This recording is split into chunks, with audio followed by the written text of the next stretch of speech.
The problem of rupee हा ग्रंथ कुणी लिहिला? डॉक्टर बाबासाहेब आंबेडकर. किती साली लिहिला? 1923. बरोबर आहे का तिचा? 1922 साली डॉक्टर बाबासाहेब आंबेडकर यांनी लंडन विद्यापीठामध्ये द प्रॉब्लेम ऑफ रुपी या प्रबंधामुळे त्यांना तिथे DSc ही पदवी मिळाली. म्हणून प्रकाशित केला तो ग्रंथ. नेक्स्ट, केसरी या वृत्तपत्राचे पहिले संपादक कोण?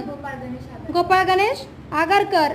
त्यामध्ये 2 वृत्तपत्र होते, एक मराठा आणि एक इंग्रजी. एक मराठा होते, मराठा आणि एक केसरी होते. केसरी कोणत्या भाषेमध्ये होते?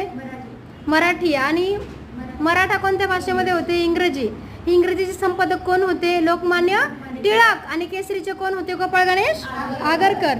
माझा प्रवास हे मराठीतील पहिले प्रवास वर्णन लिहिणारे गोडसे गुरुजी कोणत्या जिल्ह्यातील होते? खरं म्हणजे यामध्ये उत्तर तुम्हाला रत्नागिरी दिले, परंतु ते कोणत्या जिल्ह्याचे होते? रायगड जिल्ह्याचे होते. तर पुढचा प्रश्न आहे, अमरावती येथे शिवाजी शिक्षण संस्था श्रद्धानंद छात्रालय स्थापना हे कुणी केले?